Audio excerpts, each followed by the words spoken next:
Thanks everybody for joining us today. I'm Bob Iuliano, the president of the college. With me today is Darrien Davenport. I can't list all of his titles, just know that he does just about everything here at the college, but perhaps most importantly, he really helps our students find their way and find their voices. Thank you, Darrien, for being here today and for all that you do. Our goal today really is to give you all the opportunity to ask questions that we perhaps haven't answered well enough, or for us to hear your thoughts. I know that we put on social media a set of opportunities to raise questions. Darrien today is going to be responsible for pulling those questions that have already been submitted, but also questions that will be submitted during the course of this conversation. So please, if you haven't yet had a chance to put a question to us or raise a thought, do so by posting it on Facebook Live. We really are looking forward to the conversation today. I think I'll start, though, before turning to the questions, simply by telling you a little story about yesterday, because it seems to me very much to encapsulate the way the college has responded to this really unusual set of circumstances. I was walking across campus, and there were a group of students standing inside the fountain. Yes, there was no water in the fountain, but there were the students inside the fountain. They saw me coming and quickly scurried out. I assured them that under the circumstances, it was okay. And it was a group of seniors who had clearly coordinated their time here to come back to campus together and do what they needed to do to pack up their rooms and get ready for the remote learning environment we were going to start on Monday. I had a chance to say hello to them, and they were so characteristic of Gettysburg, and again, so emblematic of how people are responding to this set of circumstances. They were obviously sad. They were sad about the fact that the last few weeks of their senior year would culminate in a way that didn't have them physically together. They were also reflective that this place had worked its magic on them. The set of bonds that they felt one to another was really quite striking. They were reflective, and they recognized that the decision that was made wasn't just about them in the narrower sense, but it was about the entire community and indeed the extended community, and they were supportive about that. And they were also forward-looking. They were already thinking about how is it that we have the opportunity looking forward to find ways to connect, to make sure that this essence of Gettysburg, this strong sense of place, is something that will continue in a different form, to be sure, but will continue as we move to this remote learning environment. In its way, it was, again, an uplifting conversation tinged with the sense of regret that we couldn't do what we do so well, which is be together over the course of the next couple of months. So the transition here on campus is well underway. Students are coming back, packing up their dorm rooms, again, getting ready for classes to begin on Monday. Faculty are working very hard to make sure that as classes begin on Monday, they are ready for this new way of teaching and new way of engaging our students. As I said in my note, I'm sure that not everything is going to be flawless starting on Monday, but I'm also sure that the faculty is determined to make this work as best that it can. So this week is all about getting ready for the changed pedagogical environment we'll start on Monday. But we're soon going to pivot to a set of broader questions about how do we make sure that this experience for our students, not just the virtual classroom experience, but the entire experience is as good as it can be. As I said in my note to the community, look forward to hearing from many of our co-curricular programs, whether it's the Eisenhower Institute, the Center for Public Service, or the like, about opportunities for students to engage. And to the students, by the way, take advantage of your creativity. Find new means, like the seniors were doing just the other day, of connecting, of keeping the community spirit that defines this place as vibrant as it can possibly be. So a couple of last points. One is, I hope this isn't the only time that we talk. I'm going to set up weekly office hours, and please go to the Office of the President site on the college webpage, where you can sign up for the virtual office hours that will take place. And again, students, jump in. This is a strong community, and I am confident that you all will find new and creative ways to make sure that the coming months are as good as they possibly can be for all of us. So, thank you. With that, I will turn to Darrien for the questions. All right. So we again want to acknowledge that we are running this through Facebook Live. So please, those who are with us today, please feel free to jump in, share your questions. We'll try to get to as many of those with the time that we have allotted today. But I think, given that you discussed the fact that we had some that we sourced last night, I'd like to really start with a very important question that comes up about commencement. And this one was from Holly O'Malley, who's a senior, who said, what kind of timeline for a decision about commencement proceedings can we expect? It's a good question, Holly, and one that we've heard from many students. And I'll answer it in a couple of different ways. I'd like to delay this decision for as long as I possibly can, because I realize how much it means to the seniors to be able to have that tradition take place as it normally would. So I don't know exactly when we'll make the decision. I suspect it will need to be soon just because of the logistical aspects associated with it. But let me say this.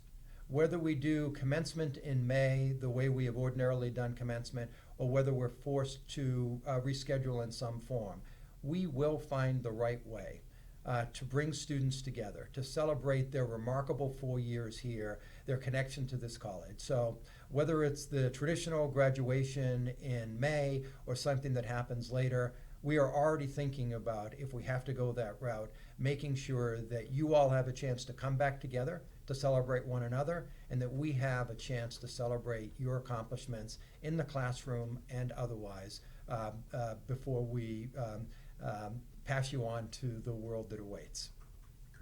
Great.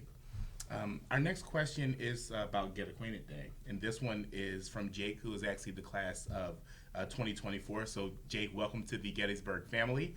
And that question is, for incoming freshmen, do you think that Get Acquainted Day will be canceled? First, Jake, congratulations, and to any other members of the class of 2024 who are watching, congratulations to you as well. I think if you watch the way this community is responding to this unprecedented set of circumstances, you're going to have a sense of what a special place this is and how excited we will be if you choose to join us in the fall. Jake, yes, I think we are not going to have a physical Get Acquainted Day, just given all of the health circumstances that exist. But we are going to do, just as I was saying a moment ago about our graduation, we are going to find ways to make sure that all of the admitted students have the opportunity to understand what a remarkable place this is, the dynamic nature of our student body, the remarkable connections that our faculty have with our students, the chance that students have to learn from faculty in the classroom, in the labs, and elsewhere. So we will find a way to make sure that you all have the very best sense of the Gettysburg College that is really quite a compelling place for our students and our faculty. Great. President Iuliano, our alumni base is such a strong and spirited group. This next question comes from one of our alums about support, and it comes from Sarah Blumig, class of 2010, who asked, what can alumni do to help students who have been displaced? Well, Sarah, thank you for that question. And first, let me say that since the announcement, I have heard from alumni from various generations, and almost to a person, they have been supportive of the decision. They recognize that, again, this place is special in part because people have the sense of community when they're here, but they also recognize that it was essential to make sure that we were placing the health and the safety of all of our students and the community at large as our principal priority. We have begun a campaign to help replenish what we call the emergency fund. So you will have the opportunity, it's going to get noted on our social media pages soon, means of providing some financial support to students who are themselves experiencing economic dislocation by virtue of what's happening here. So you can help by contributing there. We have another group of students who are putting together a Facebook page to provide other forms of resources, housing and the like, for students who may need it on an emergency basis. You may take a look at that and see if there's something that you can do there. We have a program called Gettysburg Connect, which is an opportunity for our alums to work closely with our students. We're still going to work out how that plays during the course of this changed way of teaching and learning, but consider whether or not you want to become part of that. Our students can always use the guidance and the mentorship of our alumni, perhaps now more than ever, as they're trying to make sense of a world that is more complicated than it's been for a good long time. Great, thank you. The next question is financial in nature, and this one comes from Sierra Tuberville, class of 2023. And Sierra's question is, will students be refunded for their room and for their meals during this time? Sierra, thank you for that question. You have all been receiving just an enormous amount of information, not only from the college, but from the world at large. One of the things we sought to do at the same time that we issued the announcement that we did was to publish a set of frequently asked questions, where we tried as best we could to anticipate all of the questions that students and families may ask. I'm sure we were not fully successful in capturing all of them, and we're updating those FAQs regularly. So for everyone listening, please take a moment if you have questions to look at the FAQ page. One of the things we did seek to answer in the FAQs is that, of course, we will be refunding a pro rata share of the room and the meal plan. That's about 50%. And the FAQs explain some of the mechanics associated with that. But we agree that's the right thing to do, since students will not be on campus and eating their meals here. Thank you, thank you. Our next question has to do with the academics here, and this question comes from Joshua Gonzalez Velasquez, class of 2021. And Joshua asks, is Gettysburg considering a pass-fail policy like other colleges in the United States? Joshua, thank you. It will not surprise you that there are a host of issues that our faculty is working through as we make this transition and as we recognize the just disruption to the normal academic cycle for our students as well. I know this is one of the questions that the faculty is assessing. It's not the only. And I also know that they understand the value of coming to a clear answer on that sooner rather than later. I don't have the answer now, but again, our faculty is actively considering it, and there will be more to say in the coming days. Great, great. Getting to more general questions that have been fielded and we've seen over the last few days. One has to deal with the return to campus, and I know a lot of folks are anxious about that. If the global health crisis improves, is there a way or any chance that you would consider bringing students back to campus this semester? So as I tried to say in my note, and I think everyone here knows, we believe fundamentally in the importance of a residential liberal arts and sciences education. Absolutely, we agree that the education is amplified when students have the opportunity to learn from one another in the intimate ways that a residential environment provides. So if it becomes safe and possible, just given timing issues, for us to return to a residential environment this semester, we would, of course, do so. Now, I say that, but I also just want to be clear, my guess is that the odds of that happening are pretty remote. As one looks ahead, well, let me say it this way, as we came to this decision, we consulted with public health experts and medical experts. Based upon what they told us, based upon what I am seeing in the media from public health experts, the trajectory of this outbreak is likely to be enhanced over the course of the coming weeks, not to diminish. So I'm not optimistic that we will be able to do that, but yes, we are paying careful attention to these events, and if it is at all possible for us to do so safely, we will do so.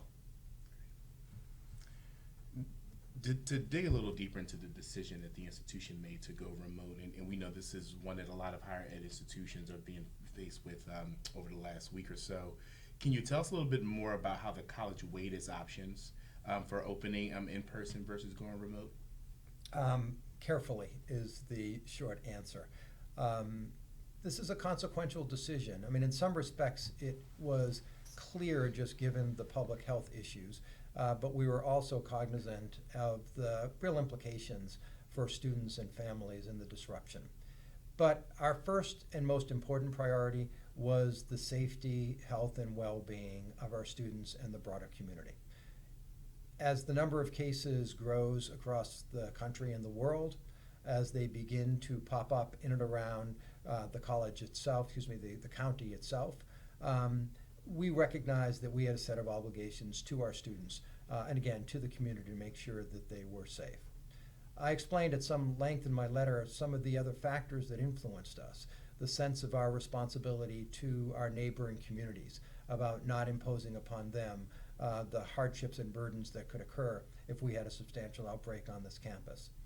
A recognition that our very structure could well facilitate the transmission of the disease. That is the very thing that makes us such a remarkable place. The close proximity that our students have to one another and to the faculty could be the very thing that made it more likely that the disease would spread. And we also recognize that within our community, we have people of various ages with various health conditions. This wasn't just about the students themselves. It was about the entire community and making sure that the people who make possible the education we provide were also in a position to where we could assure them of their safety. So if you add all that up and our ability to provide an effective education through remote means, we came to the judgment, again, I think necessary, that it was in everyone's interest for us to go to a remote learning environment. I'll also note that that obligation is one that I think we're seeing clearly, not just across higher education, but also across society more broadly.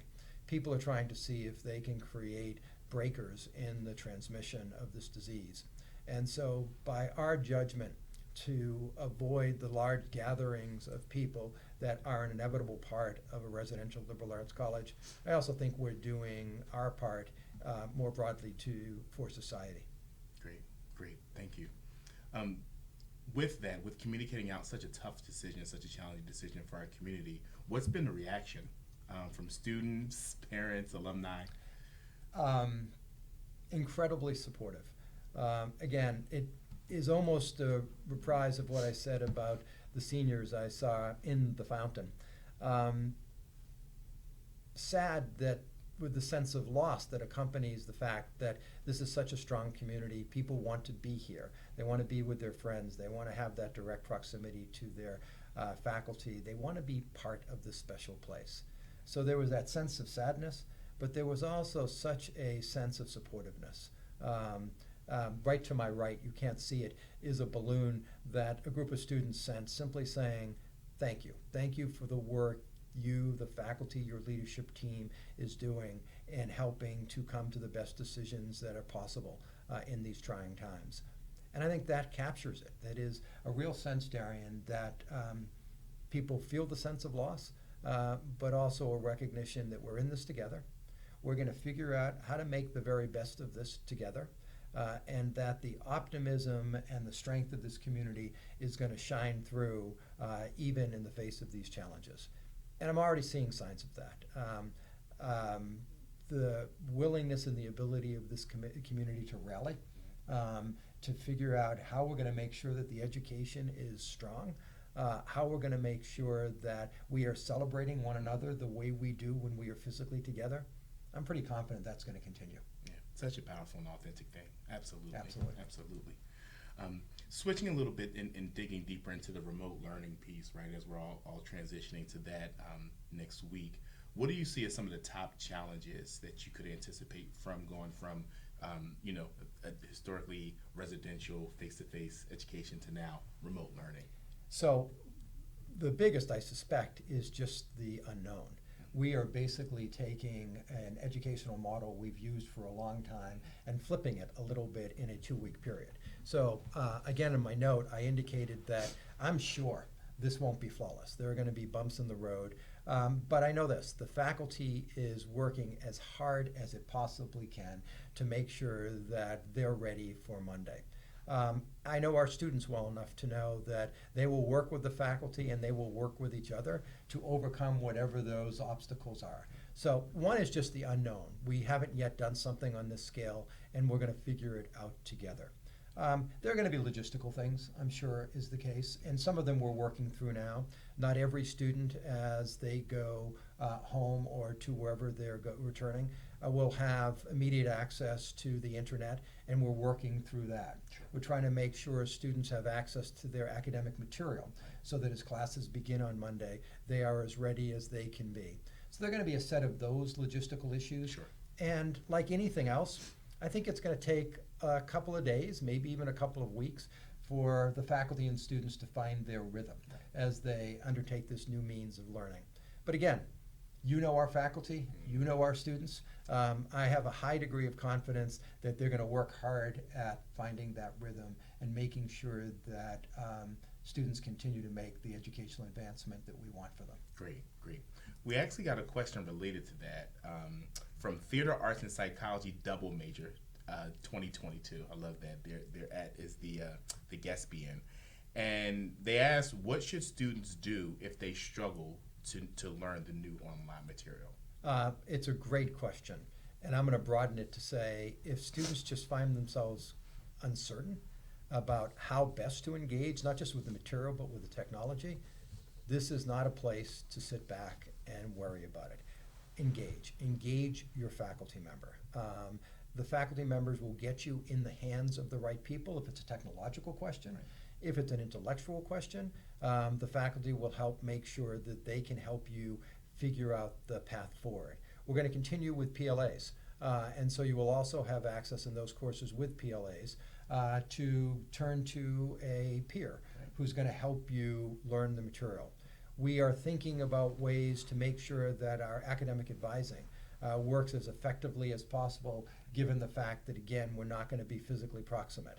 But my main piece of advice is that this is going to be new to you all as students. If you are uncertain, if you are feeling like you're not making the progress you want to, don't sit back. Make sure you raise your hand, talk to a faculty member, talk to your advisor. We're going to figure out how to get you the resources you need to make progress during this period. Right. Excellent. Great. The next question really centers around student athletes. We know that this had an impact on them, especially, when we think about our senior student athletes, which, they played their final game really without even knowing it. Things happened kind of abruptly or ended abruptly for them. What would be your message to our senior athletes? So, I don't ski. And I don't ski because when I was a high school athlete, I was always petrified of going skiing, suffering an injury, and as a result of that, missing whether it was football or wrestling or baseball, the baseball season. So my first point is I understand exactly what you're going through. I know how heartbreaking it is, not just candidly for our students, but for the folks in the conservatory, for folks in the theater department, who are going to lose the opportunity that they otherwise would have had for competition or performance. And we recognize that that's a loss. For the athletes, I was had a conversation remotely, you'll be pleased to know, with the coaches not long ago, earlier this week, and they're already thinking about how do we make sure that the hallmark of team continues to be present during this period of time. Right. So the coaches are very much focused on that. I have no doubt that's going to be true for the conservatory and others as well. And let me go back to what I said earlier. The college clearly has a set of responsibilities in this regard, but help. Yeah. You guys are teammates. You know what it means to be a teammate. Reach out to one another. Find ways to connect. Find ways to support one another. Find ways to challenge one another. Create some sort of virtual workout routine, and you compete on that form. Take this in your own hands to the best of your ability and make something of it. That's my strong urging for all of our students. That's great. That's actually a great message, not only for our existing athletes, but for the prospects that are coming as well. So yes. Great. On to another question that we actually got from a student, Benjamin Hutchison, class of 2021.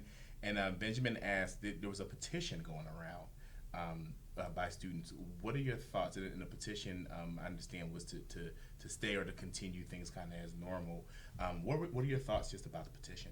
So this petition was circulating before we made the decision to go to a remote learning environment. And I thought the petition was wonderful in a bunch of respects. For those of you who have been following what I've said during my tenure as president, I'm really hoping that we graduate students who are ready, willing, and able to make a difference in the world. And the starting point to that is they should find their voice here. Right. I think I introduced you at the outset, Darrien, by saying you help students find their voice. that matters. And so this was a wonderful example of students finding their voice and expressing it in a way that was thoughtful, that was respectful, that was engaging. I want that from our students, and I applaud them for taking the initiative in the moment to express a point of view that they thought needed to be heard. Secondly, what did they want, Darrien? They wanted at the end of the day to be able to come back to this place. Yes. Right? They wanted to be with their faculty. They wanted to be with their friends. Right. They wanted to experience the Gettysburg College that they so treasure and admire. How can I possibly have any reaction to that other than, boy, I couldn't agree more. Sure. Again, we made the decision we needed to make given the overarching public health issues, but the sentiments expressed in that petition, the reasons that were behind that petition, Right. couldn't agree with it more. Sure. I think, a good way of being able to really kind of close out the questioning and round it off is just what message do you have for our seniors? For our seniors, thank you. Thank you for your patience. Thank you for your understanding. Thank you for your 4 years on this campus and the contributions you have given. Thank you for what I know you're going to do over the course of the next couple of months to build community with each other and to build community across the classes. I'm terribly sorry. The whole campus is saddened by the necessity of having all of our experiences disrupted the way it is. It places a special burden on you all, given that this is the culmination of your academic career. Let's together do all that we can to make the next 2 months as good as they can be. I will have more to say about graduation soon, but one way or another, please hold me to the commitment that we will find the right way to celebrate you, to celebrate your accomplishments, to celebrate your connection to this college, and again, to send you off into your post-collegiate world with the appropriate pomp and circumstance that you richly deserve. Thank you. President Iuliano, thank you for spending some time with our community today. Thank you so much for fielding questions, very important questions, to stay connected with our community. For the folks that are in our Facebook Live universe, all of our Gettysburgians, our extended Gettysburg family, thank all of you for tuning in today. Thank you for the questions that you've submitted. Please stay in contact. As many of you know, but we just want to reiterate that we do have a phone bank here at Gettysburg College. That phone number is 717-337-8800, and it's actually open till 6 p.m. So we welcome your interaction. We welcome the communication here with our campus community.